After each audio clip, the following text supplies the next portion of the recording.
Nobody did 3D graphics on the Nintendo DS quite like N-Space. By 2011, the Floridian studio had developed 14 DS games, 4 of which were Call of Duty titles, and they got a little better at it with each passing release. Their gameplay could be hit or miss, but in terms of fidelity, their titles were among the most impressive in the handheld's library. But the clock was ticking. The 3DS had just arrived to supersede the original, and the PlayStation Vita was promising to put a PS3 in your pocket just a few months later. Hindsight sure is 2020. If N-Space were ever going to truly perfect their vision for the dual-screened handheld shooter, Call of Duty Modern Warfare 3 Defiance had to be it. Not only would it be their last Call of Duty game, it was their last DS game, full stop. One last chance to refine the engine they'd been building since 2005, and to send it out with a bang.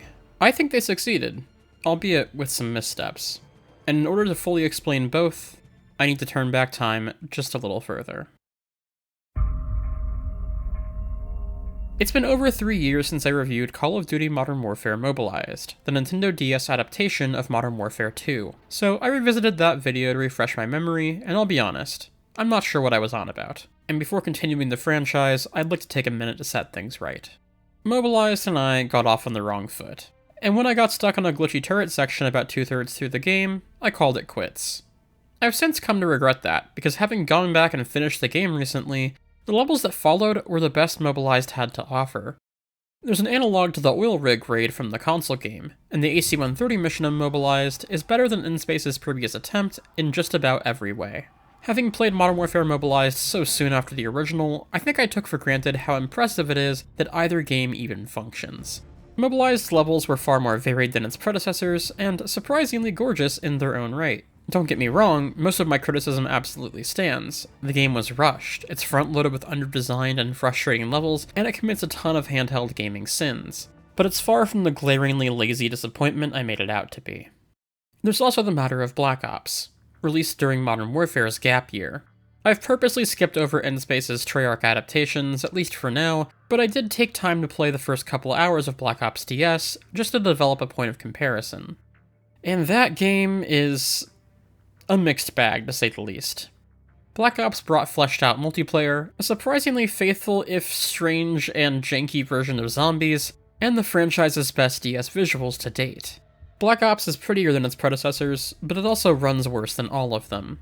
The game noticeably chugs when enemies spawn, and I swear the touch aiming jitters more than Immobilized. These were not worthy sacrifices either. The scale and complexity worsened pre-existing issues with visibility. Meanwhile, difficulty was seemingly ramped up. DS enemies kill you faster on normal than veteran ones do on console, and that's not hyperbole. Now, I only played the first third of Black Ops, and I won't repeat my previous mistake. But solely from what I played, I can't help but feel that N-Space pursued the wrong improvements. Squeezing the very dry DS for more fidelity at the expense of gameplay was not the move. But credit where it is due, N-Space's Black Ops did bring some core improvements, most of which carried over into Defiance. The obvious one is an optional new control scheme, allowing players to aim using the DS's face buttons rather than the stylus. Looking around with 4 digital buttons has issues of its own, but it is more reminiscent of the console games, and inadvertently makes emulation easier. More importantly, Black Ops marks the first time in franchise history that the campaign on DS directly acknowledges the home version's narrative. Despite Activision's claims that previous DS titles were tied into Infinity Ward's narratives, this was blatantly not the case. Identical events occur with different contexts, while characters and conflicts from the source material aren't even mentioned. Black Ops still doesn't follow Treyarch's plot, but its presentation comes far closer than the others. Missions are intermittent by first-person cutscenes in which a voiced player character is interrogated about previous ops, including one where you rescue Alex Mason. Mission, and you and Mason end up getting captured. I want some answers. Everything was going by the numbers, and then just like that, it went sideways. It is still very simple and largely derivative stuff, and still has no real bearing on the console version's story, but Black Ops for DS commits to an identity that complements the main game beyond a loosely shared aesthetic. As paper-thin as Call of Duty's narrative themes usually are, they are why the campaigns compel so many even to this day, and it seems N-Space learned that lesson ahead of Black Ops. Which brings us back to Defiance, where that lesson was applied, but from a different angle. N-Space's previous Modern Warfare stories felt like the video game version of LaCroix, transported in the general vicinity of the real thing, inheriting just some hints. But each still borrowed large chunks from its console version, including the globe-trotting MacGuffin-hunting structure. I'm well aware that riveting storytelling isn't what most are after in a handheld first-person shooter, but in these first two titles, it's impossible not to notice that Prince Farhad is just Khaled al-Assad with a different, vaguely Arabic name, or that the loading screens are filled with placeholder text. Defiance solves this in a way that I think is quite clever. It still doesn't feature Modern Warfare 3's cast, locales, or story, but thankfully, N-Space found a way to produce an actual companion narrative without access to a finalized script, turning the larger, off-screen World War III into an entire campaign. Defiance takes place entirely on the American home front, dividing its runtime evenly between Alaska, Nevada, and the one and only home of challenge pissing. And the beauty of this setup is that it didn't even necessitate changing much about how the game plays, but still managed to give the game its own central theme. In a broader sense, N-Space learned something quite important from Modern Warfare 2. That game's campaign was aesthetically distinct and memorable in large part due to its recognizable settings. Not just real-world landmarks and cities, though those were certainly part of the appeal, but also the war-torn depiction of everyday locations with which most players will have some connection. Upper-middle-class suburbs were novel to fight through because not many military-themed shooters ever let you do so, and these levels are key to Modern Warfare 2's identity. The third game rapidly departs New York in favor of London, Prague, Berlin, Somalia, and several more, but Defiance is just that. A game about repelling the Russian invasion of the United States. Each of the three locales are presented with impressive attention to detail, taking off Infinity Ward's hallmarks along the way. From open battle in Baltimore to then trendy tundra warfare along the Trans-Alaskan Pipeline, N-Space successfully recontextualizes recognizable, fan-favorite parts of previous Modern Warfares, and at least visually, I think they did it just about as well as the hardware could have allowed. But the best bit, smack dab in the middle of Defiance's campaign, is of N-Space's own design. The Nevada levels culminate in a raid on Hoover Dam, and just look at it. This has to be one of the best looking 3D environments on the DS. The quality doesn't drop off once inside either. From the vast machinery on the generator levels, to the informational signs for tourists, it's clear that this is the part of Defiance that got the lion's share of developer attention. The Hoover Dam sequence looks and feels like a proper Call of Duty level, not just a DS approximation of one. And that's high praise. Praise that no other handheld Call of Duty game has earned, but I don't mean to imply that the rest of the game was neglected. Defiance looks fantastic across the board, with most levels appearing denser and more visually distinct than in previous titles, without destroying performance a la Black Ops. Gameplay is actually pretty strong this time around too, at least when it sticks to centering the screen and pulling the trigger. If you couldn't stand the controls before, you still won't like them. But encounter design is much improved. I didn't count, but it does feel like you face fewer enemies at once, and where those enemies are coming from tends to be more readable and overall just make a bit more sense than it did before. The game is a bit easier as a result, but come on, you're playing Modern Warfare on a DS, what do you have to prove? Now, you won't catch me pretending that Defiance dodges all the pitfalls its predecessors didn't. Scripting is still rigid and frustrating, neither control method feels like the intended way to play, and the edges, both figurative and literal, are still pretty damn rough.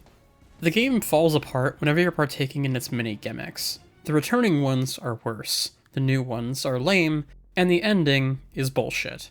But while I could spend a few minutes describing how weak and underdesigned those things are, I don't think ripping these apart would be all that fair or constructive. For one thing, N-Space spent 6 years iterating upon the core shooting gameplay. It's only natural that new stuff wouldn't be as refined. But beyond that, I don't really have it in me to give them shit, not after seeing how much care clearly went into Defiance's best moments.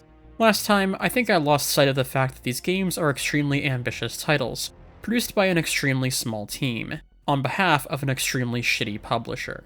So I won't make that mistake again.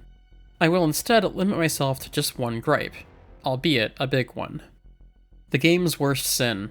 Defiance lacks any way to communicate minute instructions to the player without sound.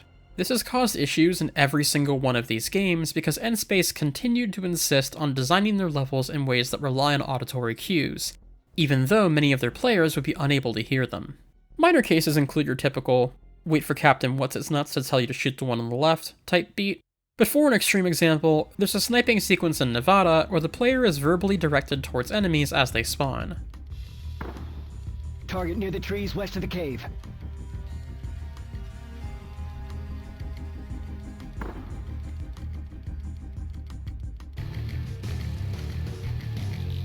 target near the trees west of the cave.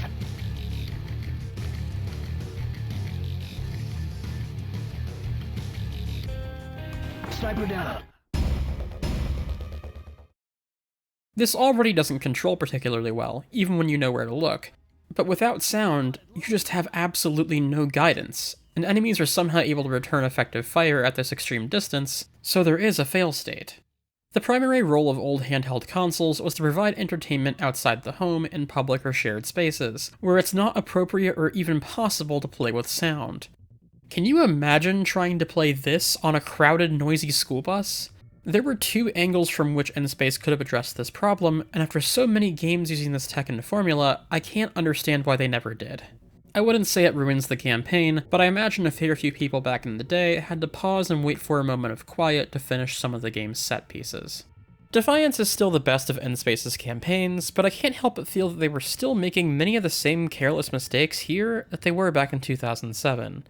A pair of sentiments that also extend to the multiplayer. With Black Ops having brought zombies to DS, I was hopeful that Defiance would also feature co-op. Infinity Ward's Modern Warfare 3 finally introduced its own analog in survival mode, which actually made its debut as an unlockable minigame in Modern Warfare Mobilized. But no, survival isn't here, not even as a copy-paste of that limited minigame. What did return was PvP multiplayer. Online play has been revived via WiFi, which I covered in my Modern Warfare Mobilized video. But for Defiance, I chose to round up a few friends for some local wireless instead. Good stuff first. Improvements made in Black Ops have been carried over to Defiance. The perk system returns, and players can finally change weapons during matches. In addition to original maps, N-Space also revamped a number of multiplayer levels from previous games, bolstering the total map count to an impressive 14. And while CTF was removed, the wager match game types from Treyarch's Black Ops get equivalents here too. I've described COD DS multiplayer twice before, but it remains relatively impressive and, at least on the surface, recognizably Call of Duty. The maps aren't half bad, and on the right settings, team objective play is actually sort of fun. That said, I am pretty disappointed with how little the game's core has changed between these titles. I'll save most of my complaints about hit detection and netcode, because it's a fucking DS game. But their shoddiness means that trade kills are not only possible, but common. And while I'm glad to see modes like Gun Game and One in the Chamber make appearances, both feel like they were implemented by someone who'd never even played their original versions.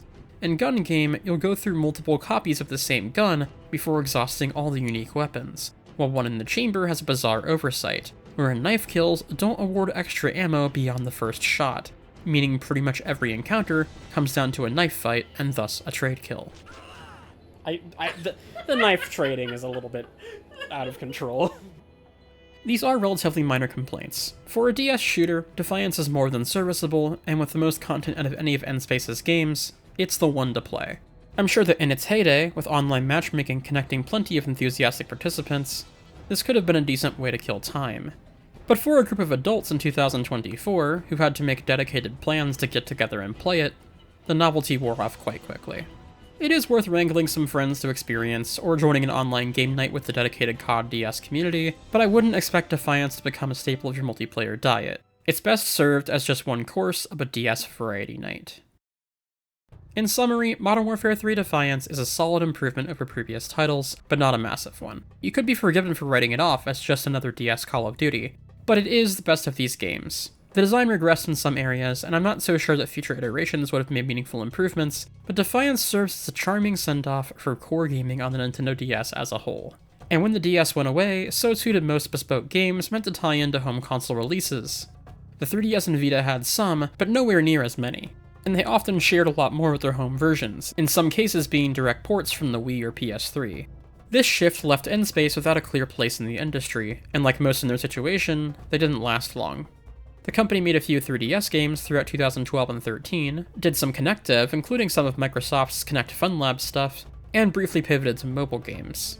Their final game was Sword Coast Legends, an official Dungeons & Dragons CRPG that fell very flat, leading to N-Space closing its doors in early 2016. And save for Jamie Wojcik, who landed a job at Sledgehammer producing mainline Call of Duty, and a few members who ended up at EA Orlando working on Madden, most of N-Space's staff no longer work in the games industry at all. Which is unfortunate because there was undeniable talent behind games like Defiance. As shaky as their output was, N-Space's engineering accomplishments were nothing short of incredible, They will be remembered as the studio that pushed the DS as far as it could go. That's not the sort of thing that gets to shine anymore, certainly not in the context of bespoke adaptations of AAA franchises. And while I understand why that has to be the case, that doesn't mean I won't miss it. Before I wrap up, I'd just like to thank you for watching this video, and to thank my community as a whole for their patience while I worked on it. The business I work for is struggling right now, and I'm dealing with some health problems as well, both of which have made it kind of hard to stay focused and productive. I couldn't have made it this far without the support of my patrons and supporters on Ko-fi, and if you'd like to contribute in either of those ways, it would be massively appreciated, especially right now. Beyond that, liking the video, sharing it with a friend, or simply coming back next time are also great ways to support me and ensure that I get to keep doing this. No Q&A this time. Sorry, I just really want to get this video done and uploaded. But I'll do one in the next video, and I'll try and include some from the YouTube comments as well if anyone feels so inclined as to leave some. In the meantime, take care of yourselves, and I'll see you soon.